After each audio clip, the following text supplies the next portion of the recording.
Hello नमस्ते। ल यो नेपालकै दोस्रो लामो झोलङ्गे पुल हो यो। यति राम्रो सुन्दर रमणीय ठाउँमा अवस्थित यो झोलङ्गे पुल घुम्नका लागि अत्यन्त राम्रो छ। यो झोलङ्गे पुल यो भोटकुवा भन्ने गाउँमा यो जानका लागि बनाइएको हो। तपाईको सँगसँगै यो रिडी बजार गुल्मीमा अवस्थित यो भोटकुवा जाने बाटो, यो गाउँ यो भट ठाउँ छ। त्यहाँ देख्नुहुन्छ रिडी बजार गुल्मीको त्यो तीनमुखे पुल त्यहाँ अवस्थित छ। त्यहाँ नजिकै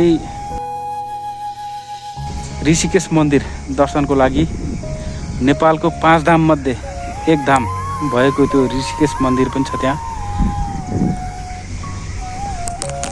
त्यो तीनमुखे पुल पारिपट्टि चाहिँ हाम्रो अर्गेली बजार पर्छ, त्यो पाल्पा तानसेन बजार हो त्यो। यतातिरबाट तपाईको यो हाइवे हुँदै तम्घास जाने बाटो हो यो।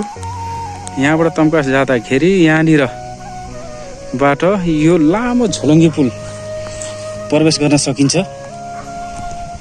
एकदम रमणीय ठाउँ छ है। लाहरू डाँडाकाँडा पहाड।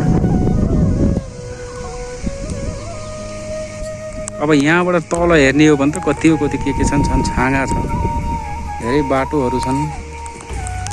यो पुरानो बाटोहरू हुन्, मान्छेहरू हिँड्ने। झोलङ्गे पुलदेखि धेरै तल छ यो।